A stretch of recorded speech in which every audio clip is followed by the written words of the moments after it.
Guys അപ്പോൾ വീണ്ടും ഒരു വാട്ട് ഈറ്റിനിടെയാണ് കേട്ടോ. രാവിലെ തന്നെ ഇന്ന് ഉപ്മാവും നല്ല ചൂട് കട്ടൻ ചായ അങ്ങോട്ട് അടിച്ചു കേട്ടോ.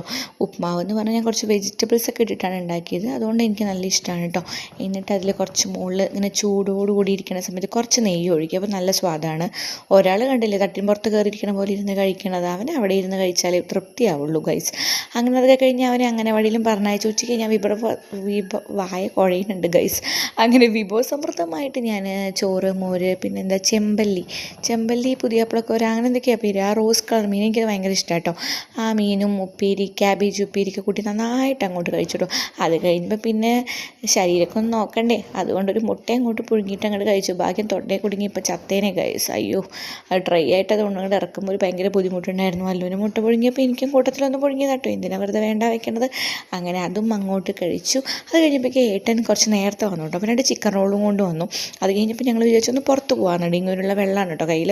അപ്പോൾ നമ്മൾ എവിടേക്കാണ് പോകണത്, നമ്മളൊരു പ്രത്യേക തരം സാധനം കഴിക്കാൻ പോവാണ്. അതെന്താണെന്ന് അറിയണ്ടേ, വേറൊന്നല്ല, വന്നല്ലോ വനമാല ഇതന്നെ. അങ്ങനെ ആ വനമാലയിനെ ഒന്നിന് പ്ലേറ്റിൽ അങ്ങോട്ട് എടുത്തു. പിന്നെ നമ്മൾക്ക് ലെഗ് പീസ്, അത് കാല് വിട്ട് കളിയില്ലല്ലോ. അങ്ങനെ അതും കഴിച്ചു.